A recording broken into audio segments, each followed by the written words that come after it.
اس کو جہاد کے لیے روانہ کرے۔ حدیث شریف میں حضور اقدس صلی اللہ علیہ وسلم نے فرمایا کہ جو شخص جہاد پر جانے والوں کے لیے سامان تیار کرے وہ بھی مجاہد ہے، اور جو شخص جہاد پر جانے والوں کے گھر کی کفالت، گھر کی دیکھ بھال کرے تو وہ بھی مجاہد ہے۔ نمبر 4، قلم کے ذریعے جہاد۔ اگر کوئی شخص ان کی مدد کے لیے قلم سے کام لے سکتا ہے تو اپنے قلم کو حرکت میں لائے۔ اگر کوئی اپنی زبان سے کام لے سکتا ہے تو وہ اپنی زبان کو حرکت میں لائے۔ 5ویں بات یہ ہے کہ حرام کاموں سے بچے۔ مسلمان حکومتیں جو غلط راستے پر چل رہی ہیں، اور افسوس ہے کہ ہماری حکومت نے بھی غلط فیصلہ کر لیا ہے، تو اب حکومتوں سے یہ مطالبہ کرے کہ وہ افغان بھائیوں کی حمایت کریں۔ یہ بھی جہاد کا ایک حصہ ہے، البتہ ضروری ہے کہ اس احتجاج میں شرعی احکام کی رعایت رکھی جائے۔ اس میں کوئی کام شریعت کے خلاف نہ ہو۔ توڑ پھوڑ کرنا، آگ لگانا، املاک کو نقصان پہنچانا، یہ سب شرعاً حرام ہے۔ حرام کام کر کے آدمی جہاد نہیں کر سکتا، لہٰذا خود بھی ایسے کاموں سے پرہیز کرے اور اپنے ملنے جلنے والوں کو بھی متوجہ کرے، اور اگر کوئی کرنا چاہے تو اس کو اس عمل سے روکے۔ یہ حرام کام ہے، حرام کام کرنے پر اللہ تعالیٰ کی مدد نہیں آتی۔ دوسری طرف ایسے کاموں سے تحریک کو بھی نقصان پہنچ سکتا ہے۔ ان کاموں سے بچتے ہوئے اپنے جذبات کے اظہار کے جو طریقے ان کے اندر حصہ لے، یہ بھی جہاد کا ایک حصہ ہے۔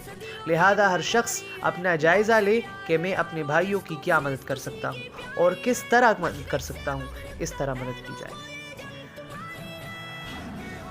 6ٹھی بات، دشمن کے بجائے اللہ سے ڈرنا چاہیے۔ بہرحال ایسے موقعوں پر جیسے ہم اس وقت دوچار ہے اور ساری امت مسلمہ پریشانی کے اندر مبتلا ہے، اس موقع پر ایک تو قرآن کریم کی آیت یاد رکھنی چاہیے، انما ذالکم الشیطان یخوف اولیاءہ فلا تخافوہم وخافون ان کنتم مؤمنین۔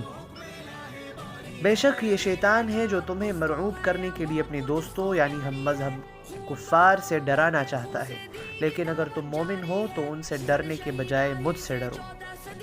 کاش آج کی مسلم حکومتیں قرآن کریم کے اس حکم پر عمل کر لیتی۔ آج انہوں نے یہ سمجھ لیا ہے کہ خدائی امریکہ کے ہاتھ میں آ گئی، آج انہوں نے یہ سمجھ لیا ہے کہ خدائی اسرائیل کے ہاتھ میں آ گئی ہے۔ اس کے نتیجے میں ہر شخص حق بات کہنے اور حق پر ڈٹ جانے سے ڈر رہا ہے۔ اگر آج مسلمان اس حکم پر عمل کر لیتے تو امت مسلمہ کا مسئلہ حل ہو چکا ہوتا۔ 7ویں بات، دنیا کے وسائل مسلمانوں کے پاس ہیں۔ اللہ تعالیٰ نے پوری امت مسلمہ کو مراکش سے لے کر انڈونیشیا تک ایسی زنجیر میں پرو دیا ہے کہ اسلامی ملکوں کا ایک تار بنا ہوا ہے، اور اللہ تعالیٰ نے دنیا کے بہترین وسائل ان کو مہیا فرمائے ہیں۔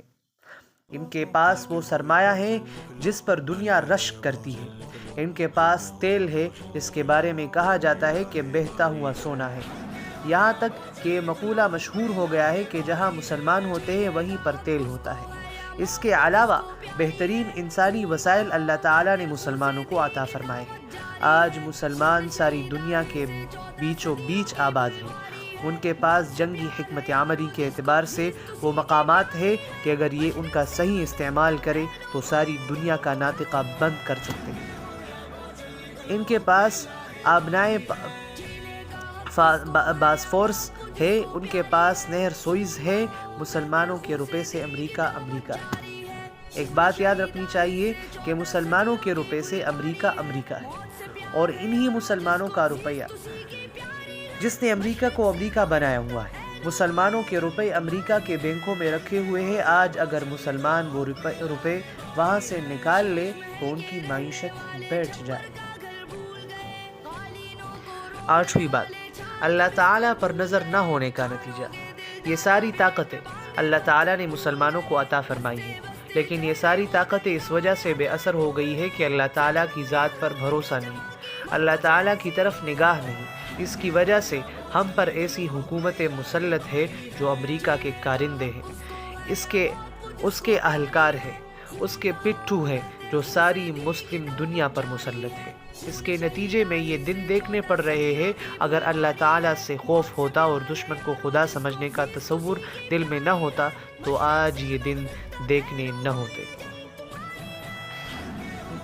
نویں بات، عام مسلمان 3 کام کریں، لیکن ان سب چیزوں کے باوجود اگر عام مسلمان ایک تو یہ وتیرہ اپنا لے کہ اللہ تعالیٰ سے ڈرے اور دشمن سے نہ ڈرے اور اللہ تعالیٰ پر بھروسہ رکھے اور سیدھے راستے پر چلے، تو انشاءاللہ اللہ تعالیٰ کی طرف سے مدد آئے گی اور ضرور آئے گی۔ یہ دوسری بات یہ کہ ہر شخص یہ جائزہ لے کہ میں اپنے افغان بھائیوں یا فلسطینی بھائیوں کی ابھی تو افغان جو جہاد ختم ہو چکی ہے، ابھی تو فلسطین کا مسئلہ چل اٹھا ہے، تو ہر شخص یہ جائزہ لے کہ میں اپنے فلسطینی بھائیوں کی کیا مدد کر سکتا ہوں اور کس شکل میں کر سکتا ہوں، اس شکل میں مدد کرے۔ اور تیسرا کام یہ کرے حسبنا اللہ و نعم الوکیل کا کثرت سے ورد کرے اور اللہ تعالیٰ پر بھروسہ رکھے۔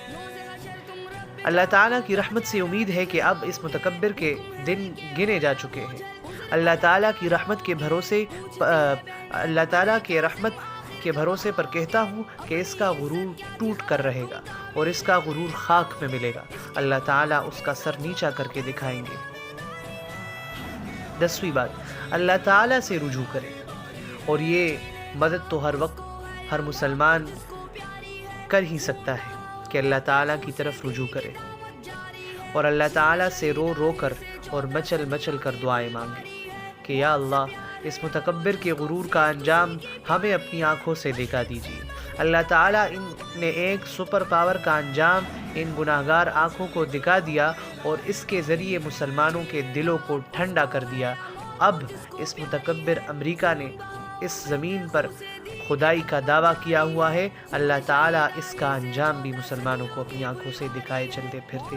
اللہ تعالیٰ سے دعا مانگے۔ 10ویں بات، دعا اور ذکر اللہ میں مشغول ہو جائے۔ ایک حدیث میں نبی کریم صلی اللہ علیہ وسلم نے ارشاد فرمایا، لا تتمنوا لقاء العدو واسألوا اللہ العافیہ فاذا لقیتم فاثبتوا، یعنی اپنی طرف سے دشمن سے مقابلے کی تمنا مت کرو اور اللہ تعالیٰ سے عافیت مانگو، لیکن جب دشمن سے مقابلہ ہو جائے تو ثابت قدمی سے مقابلہ کرو۔ صحیح البخاری کتاب الجہاد والسیر۔ اور قرآن کریم نے اس کے ساتھ یہ بھی فرمایا کہ وَاذْكُرُوا اللَّهَ كَثِيرًا، اللہ تعالیٰ کو کثرت سے یاد کرتے رہو۔ ایک مجاہد فی سبیل اللہ کا کام یہ ہے کہ وہ اللہ تعالیٰ کے راستے میں جہاد بھی کرتا ہے اور ساتھ ساتھ اللہ جل شانہ سے ہر وقت اپنا رابطہ بھی استوار رکھتا ہے۔ اس کی زبان پر اللہ تعالیٰ کا ذکر ہوتا ہے اور اللہ تعالیٰ سے دعائیں ہوتی ہیں۔